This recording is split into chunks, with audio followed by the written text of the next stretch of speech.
Okay. I think I you're need right. like a pillow or something. Do these seats move for? It doesn't. You can go in first, so try to do that. Riding with me today is Montauk's own Tracey Gardell, baker of legendary Keylime Pie and Cheesecake, mom of 3 restaurateurs, and co-creator of the Gig Shack and Little Fish. She's direct, fun, and always up for good talk. Okay. Easy on the doors. Are you ready for a big red small talk? Yeah. Okay, here Small we go. talk in the big red. Let's do it. Whoa, check. Tracey, welcome to Big Red. Tracey, how did you get to Montauk? How long have you lived here? Pretty much my family built a house, like a little prefab house in Hither Hills right away. They bought the land for $7,000 and they mortgaged that to get like the $30,000 it cost to put up a house back then. That lasted 1 season and then my parents broke up. What was it like summers here when you were a teenager in Montauk? I mean, it had to be radically different, or not? It was much more rural back when I first lived here. Summers were radically different. They were different, but the Shagwan was still there. And I remember I had my first drinks in the Shagwan, and back then it was enough of a dust bowl that we would do like cartwheels on Main Street at night, like get drunk and do. Wait a second, the road wasn't paved? The road wasn't, the old highway was not paved. You would get off at the split by the new highway, and it was a dirt road. And you were just like, and it still had all the same curves and hills, but with giant potholes. You got to Montauk in 2000. What am I trying to I remember? got to know. I guess I gotta do this too. We moved out here after 9/11, right after, because we lived downtown by the World Trade Center, so we were out of work and out of the house for a few months, and it took a few weeks to realize that we had somewhere to go. So we came out here, which was a fantasy for years that we could ever live out here because it's impossible. You can't leave the city. Right. How did you come up with that idea? Out of the blue, you just said we want to start a restaurant, or did you always want to do that? No, we had no hospitality experience at all. But when we came out here, we started bringing food out here because the children out here didn't have anything other interesting to eat. So we started basically Montauk. It was Taco Tuesdays at the house. And it became this thing that everybody would eat at our house because we would cook ethnic food. So after like 10 years of being out here, one day a mother that was a real estate agent just came to us and said, why don't you take a look at a restaurant in town? And we were like, well, that's kind of crazy. So we went and looked at this kind of dive bar place, which meant nothing to us. We started out by renovating it, and they learned to cook, and they did it. So you just dove in and said, you said to Lewis, like, let's do it. Yeah, I remember being in a truck kind of like this one and going like, can we really do this? And then Skylar's in the back going like, let's go, like 16 years old, like, we can do it, we can do it. In the early days, nobody came in, which was really funny. They thought we were weird. They didn't know who we were. We would just sit there all day and nobody would come in. Yeah, bring me the good red truck. It probably took about 8 years. 8 years? Yeah, but before we could even like come close to paying a bill. Holy shit. But then we sort of got embraced by the community and the music took off, and we sort of had a lot of live music on the street, and we became a big scene for a few years. Now, you know, part of being in Big Red, Yeah. you have to get behind the steering wheel. Oh, You got to jeez. try it. So was your first car a stick or an automatic? I don't even remember a first car. I mean, there were cars. Or you drove. It was a stick, definitely. It was a stick. Do you know the difference between a stick and an automatic?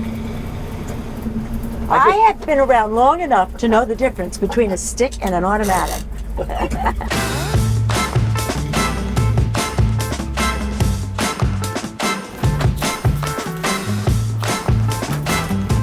You can take the easy route. Sure did look like, but it isn't. Let go with the gas, right in the brake. Did that easy up.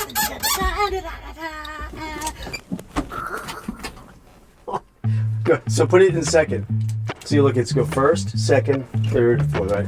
I don't think it went in. But you gotta push that clutch all the way in. Okay, I think you're I right, need yeah. like a pillow or something. Do these seats move forward? It doesn't. The seat It does not doesn't. move. Okay. All right. Why should am I get going you- into second when I should go into first? Well, you're right. You can go in first, so try to do that. I can't. The thing is, in order to get the clutch, pouring that down on the floor. Okay.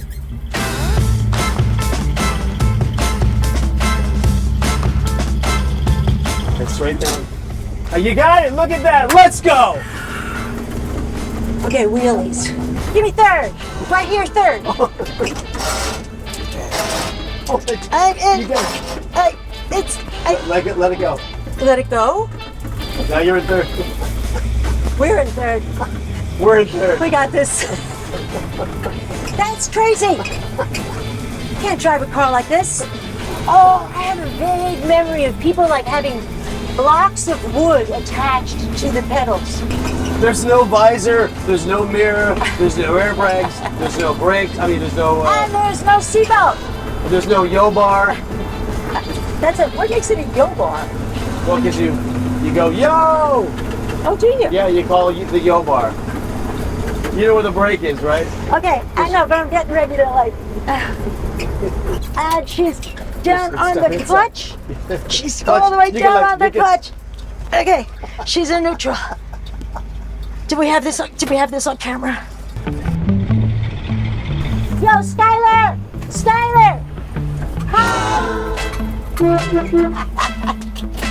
You were a celebrity here. That's it's a small town, so you become a big fish because you're on Main Street, and coming from New York, you're like always anonymous. So that sort of like takes some adjusting to being Right, people know your name here. You can't go out the door unless you're ready to like speak to people. You know, you got to put a smile on your face. And The hardest thing that you could probably do is own a restaurant, right? Or start a restaurant. Yeah. And then I imagine on top of that is doing it with your husband or with your family.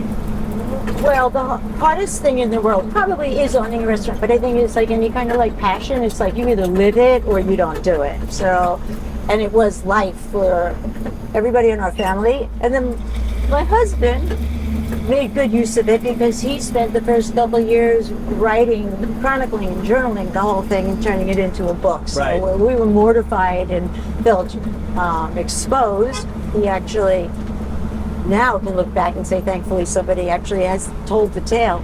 Is it difficult to go out somewhere and not, I don't want to say judge, it's not the right, I'm talking restaurant or bar, without instantly giving an opinion? Maybe more critical because you're in the business.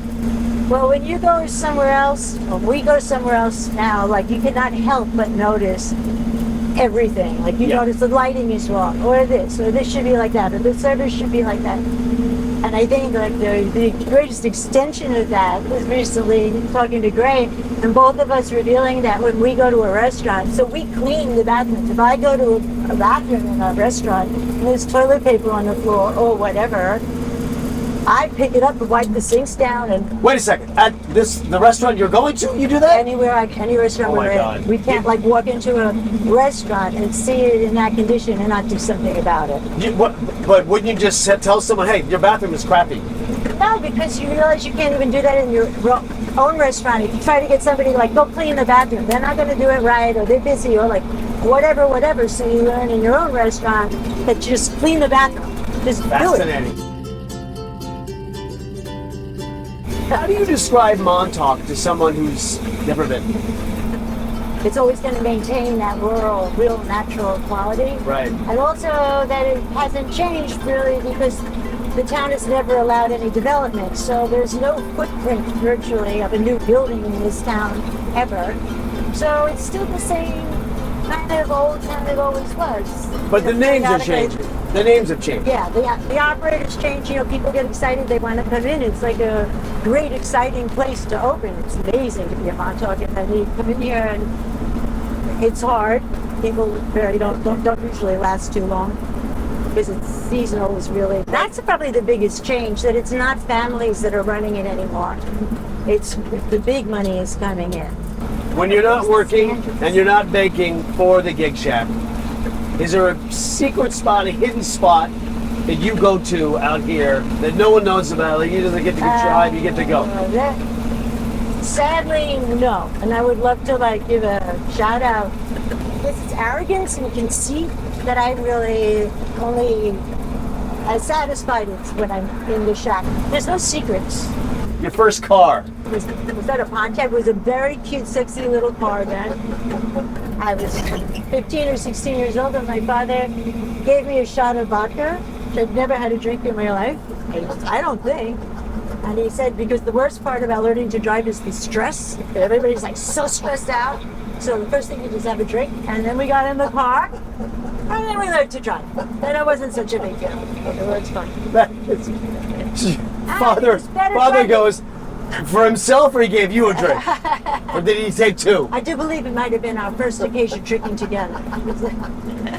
First job. First job, White's Pharmacy, right in town. And what did you do? And I was a cashier.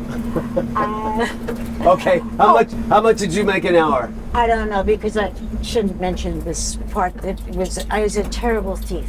So I made a lot of money.